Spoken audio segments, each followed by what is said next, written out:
Right, so we got some new Centur-Ion cards with a really awesome synchro that you're going to want to check out. Hey everyone, this is Max at MaxCTCG. Thanks for joining me in another video. In this video, going over some new Centur-Ion cards that we're going to be getting in Rage of the Abyss. Again, another 4th reveal kind of set for these deck build sets that we don't normally get. I think it's usually 3, so that's really cool. And we have Dance by the Moonlight with 2 new Centur-Ion cards from Rage of the Abyss. So I'll have the article linked in the cards as well as in the description. So for the first card here, we have Centur-Ion Cimelia, level 4 Dark Pyro effect monster, attack 1200, defense 1600. You can only use the first and second effect of this card's name each once per turn. 1. When your opponent activates a monster effect as Chain Link 2 or higher quick effect, you can make that effect become your opponent places 1 Centur-Ion monster from their face-up field or graveyard face up in their small trap zone as a continuous trap. Also, you cannot special summon Centur-Ion Cimelia for the rest of this turn. 2. During the main phase, if this card is a continuous trap, you can special summon it. Hey everyone, this is Editing Max. If you're enjoying the content, hit that thumbs up button, give the video a like, and leave a comment if you have any discussions you want to start, and consider subscribing to the channel if you want to see more of this type of content. Everyone, thanks again for watching, and I hope you enjoy, and we'll get back into it. This card overall, it seems okay. I think on paper it seems a lot better because you're like, oh, I can negate one of my opponent's hand traps, affecting one of your cards, and then you get more Centur-Ion cards in rotation, which does seem pretty good. The problem though, it's not like it's like a Fiendus in the Guru deck where they can just activate from hand, negating a card, flipping stuff face down. You know, in this deck, you would have to have it be activated Chain Link 2 or higher. So like if they're, you know, if you summon a card and then you have this out triggering the effect and then they try to negate it, it'll happen, but it's so obvious that that's what's happening that I don't know if they would negate it there. And maybe they could find places where they can do it where there isn't a Chain Link 2 or higher. So I feel like this is a little bit easier to play around than it might seem, but there are probably some potential choke points that you could set up where you can almost force your opponent to have to do it to stop some advantage resources. So I think this seems like a decent card. You know, another card that could be searched by Bonfire for the deck, which gives you more options, which is cool. So definitely a cool card, but I don't think it's a 3 of. I feel like it'd be a 1 of from my experience with playing Centur-Ion. And I think it's just kind of that distinction that, you know, the negation kind of changing effect needs to be Chain Link 2 or higher. And I think that's one thing that makes this a lot harder. So you can't just negate anything, it has to be in like response to something. Alright, so next we have Centur-Ion Primera Primus, level 8 Light Spellcaster Synchro Tuner Effect Monster, attack 2600, defense 2600. Materials are 1 tuner plus 1+ non-tuner monsters. You can only use the first and third effect of this card's name each once per turn. 1. If this card is synchro summoned, you can add 1 emblema card from your deck or graveyard to your hand, then destroy 1 card you control and 1 card your opponent controls. 2. This special summon card cannot be destroyed by battle unless it was summoned from the extra deck. 3.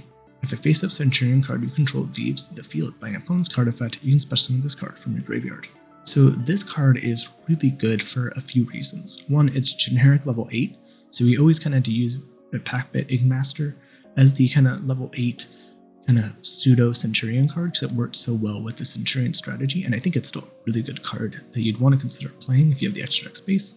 But this gives you a Centur-Ion level 8 to go into, which is really good. You can add an emblema card from deck to hand, so you can get Emblema Oath. You have to start plays, which is really good. You know, set any card, play around troll. You can do this to kind of get plays going, which is really awesome. But you can also search the other cards that came out in INFO. They were kind of like, well, these are good, but there's no way to search them, so it's really not usable. Well, now those cards are searchable. So we had, I think, a targeting banish. I forget if it was targeting or non-targeting, but there's like a banish-based effect that you can search. It also makes the tuner that came out of Infinite Forbidden better because you have better ways to get to emblema cards, getting more draws. So I think that's really good. It's generic, so any deck that can make a synchro level 8 can go into Emblema Oath and do the entire Centur-Ion combo, which is also scary.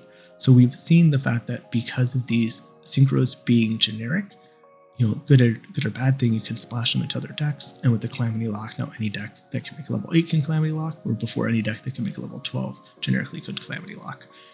So I think that's a little scary. I feel like we kind of need to see Calamity go now that they've made it for level 8s. 12s are a little harder for decks to make, 8s are pretty easy. So I think that's something we really have to consider with this card. And, you know, I think that's really good. And I don't think the Centur-Ion deck needs Calamity to be playable, but it would definitely lose a lot of its offensive power for being able to play in the format because decks need something unfair. But overall, I think this card's really good for just being able to get the emblema cards alone. And we also have the second effect where as long as it wasn't special from the extra deck, it can't be destroyed by battle. But then you also have the third effect, which allows that condition to be met, where if a Centurion card you control leaves the field by opponent's card effect, you can special summon this from your grave, kind of allowing it to sit behind a defensive wall that can't be ran over by battle. It can still be removed by card effect, but gives you a little bit of recursion. And we also notice the first effect is a little different from the Centurion synchros, where it says if this card is synchro summoned, where the others only need their effects to be triggered on special summon. But because this also brings itself back, I think that'd be too much if it brings itself back, searches another emblem card on the opponent's turn. So it makes sense, I think, that they made this only on synchro summon, or they would have had to make it where you're not getting a self-revival effect to make it on special summon. So I think that was kind of the way they balanced it out. But I think this seems like a really solid card, really good for the Centurion archetype, but maybe even better for any kind of deck that wants to splash in a small Centurion archetype to kind of make some plays there. But if we see Calamity Band, I don't know if that's what we'll see a lot of people splashing this. So definitely curious to see what you guys think.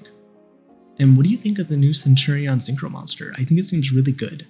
The fact it's generic is a little scary to me. I think sometimes we see this issue where they don't make cards locked into archetypes enough, especially at level 8, that's so much easier to make than a 12. I see any deck splashing in the Centurion package, so why I think hopefully we'll see Calamity Band. I think the deck has more resources now to make plays, search card, make popping plays, destruction effects. I think we could potentially see more where we might not need this card. So hopefully we can kind of see that push happen, because I do like Centur-Ion, and I think the issue with it is the Calamity lock. But again, decks need something unfair. So let me know what you guys think. Do you think Centur-Ion will be, competitively relevant without the Calamity lock? Do you think it's good enough with this new support? Do you think it'll bring, Calamity to the ban list? Definitely a lot to discuss about, and I'm really excited to hear what you guys think.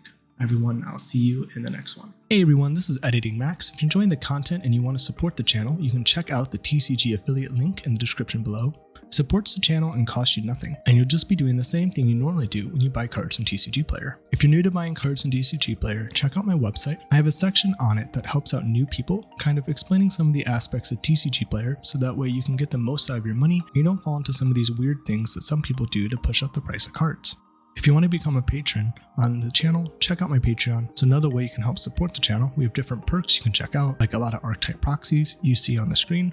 Every week, I put a new one out that everyone on the channel can vote on YouTube, and then these go to Patreon for you to print out. You can also join for early access. Some videos will be 1 day early access, others that are in a longer series could be weeks out in advance, and you can get the entire thing at once, while everyone on YouTube has to wait week by week for all the videos to come out. You can also join for an exclusive Yu-Gi-Oh! Reaction series where I watch through the Yu-Gi-Oh! Anime, we have discussions in the comments, and watch through it together as well. Plus, there are other perks coming out in the future. Everyone, thanks again for watching the content.